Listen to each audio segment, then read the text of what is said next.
घना जंगल था। ऊंचे ऊंचे पेड़ आसमान को छू रहे थे और चारों तरफ अजीब सी खामोशी फैली हुई थी।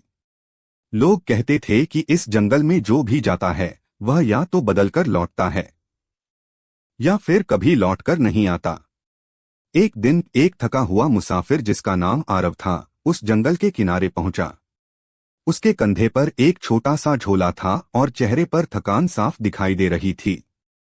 उसने सामने फैले घने जंगल को देखा और धीरे से खुद से बोला, अगर इस जंगल को पार कर लूं तो अगला गांव पास ही होगा। रात होने से पहले निकलना होगा। यह सोचकर वह हिम्मत जुटाकर जंगल के अंदर चला गया। जैसे जैसे वह अंदर बढ़ता गया जंगल और भी डरावना होता गया। पत्तों की सरसराहट, दूर कहीं जानवरों की आवाज और अजीब सा सन्नाटा उसे बेचैन करने लगा। अचानक उसे ऐसा लगा जैसे कोई उसका पीछा कर रहा हो। वह रुक गया और जोर से बोला, कौन है वहां? सामने आओ। लेकिन चारों तरफ सिर्फ हवा की आवाज थी। कोई दिखाई नहीं दिया।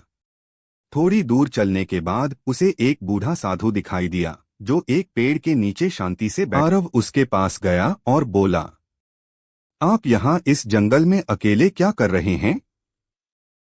साधु ने धीरे से मुस्कुराते हुए जवाब दिया, मैं तो यहीं रहता हूँ। लेकिन तुम यहाँ क्यों आए हो, मुसाफिर? आरव ने कहा, मुझे इस जंगल को पार करना है। क्या आप मुझे कोई रास्ता बता सकते हैं? साधु ने उसकी आंखों में देखते हुए कहा, रास्ता तो है, लेकिन हर रास्ता मंजिल तक नहीं ले जाता। सावधान रहना। इस जंगल में जो दिखता है वो सच नहीं होता। आरव को उसकी बात थोड़ी अजीब लगी, लेकिन उसने ज्यादा ध्यान नहीं दिया और आगे बढ़ गया। धीरे धीरे रात हो गई। चांद की हल्की रोशनी जंगल में फैलने लगी। तभी अचानक उसे एक लड़की दिखाई दी जो एक पेड़ के पास खड़ी रो रही थी। आरव उसके पास गया और पूछा, तुम कौन हो? यहाँ अकेली क्यों हो? लड़की ने रोते हुए कहा, मैं रास्ता भटक गई हूँ। मुझे घर जाना है। क्या आप मेरी मदद कर सकते हैं? आरव को उस पर दया आ गई। उसने कहा, चलो मैं तुम्हें बाहर तक छोड़ देता हूँ। दोनों साथ साथ चलने लगे, लेकिन तभी अचानक आरव को साधु की बात याद आई, जो दिखता है वो सच नहीं होता। उसने ध्यान से देखा और अचानक उसके होश उड़ गए। लड़की की परछाई जमीन पर नहीं थी। वह घबरा गया और पीछे हटते हुए बोला, तुम इंसान नहीं हो। लड़की अचानक हंसने लगी। उसकी हंसी डरावनी थी और उसकी आंखें लाल हो गईं। उसने गहरी आवाज में कहा, तुम बहुत समझदार हो, लेकिन अब बहुत देर हो चुकी है। वह जितनी तेज दौड़ सकता था उतनी तेज दौड़ने लगी। ऐसा लग रहा था जैसे वह कहीं भी सुरक्षित नहीं है। डर और घबराहट में वह चिल्लाया, मुझे यहां से निकलना होगा अभी।